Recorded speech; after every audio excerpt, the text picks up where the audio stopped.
Welcome back to our channel மாணவனாசிரியர். இந்த விட நம்ம என்னோட பார்க்க போகிறோன்னு பார்த்தீங்கன்னா, தமிழ்நாட்டில் 1லேருந்து 12ஆம் வகுப்பு மாணவர்களுக்கான பள்ளிகள் திறப்பு ஜூன் 10ஆம் தேதி அப்படின்னு அறிவிச்சிட்டாங்க.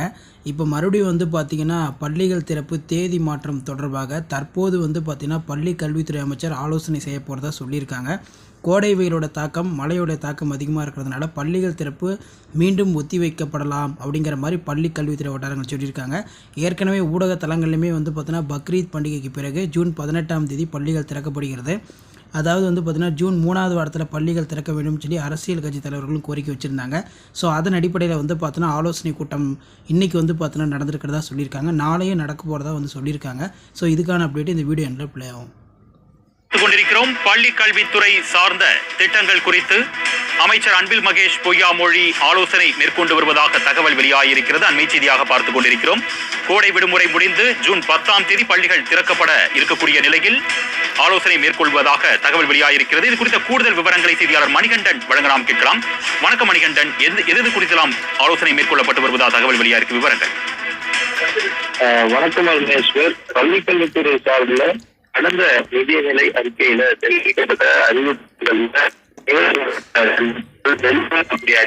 அதன் தன்மைகள் குறித்தும், அதே போல வரக்கூடிய கூட்டத்தொடர்ல அறிவிக்கக்கூடிய திட்டங்கள் என்னவாக இருக்கிறது, புதிய அறிவிப்புகள் என்ன பள்ளிக்கல்வித்துறை அமைச்சர் மேற்கொண்டிருக்கிறார். அது மட்டுமல்லாமல் வரக்கூடிய 10ஆம் தேதி கோடை விடுமுறைக்கு பிறகாக அரசு பள்ளிகள் திறக்க உள்ள சூழ்நிலையில அதற்கான ஏற்பாடுகள் ஏற்கனவே அறிவிக்கப்பட்டிருக்கிறது. அதுக்கான அறிவிப்புகளை மேற்கொண்டு வருகின்றன. இந்த நிலையில பள்ளிக்கல்வித்துறை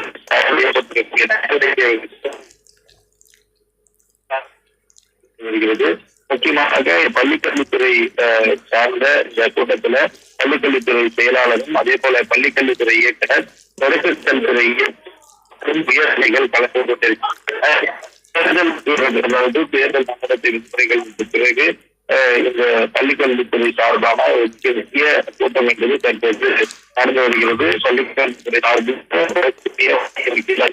திட்டங்கள் குறித்து செய்திருக்கிறார்.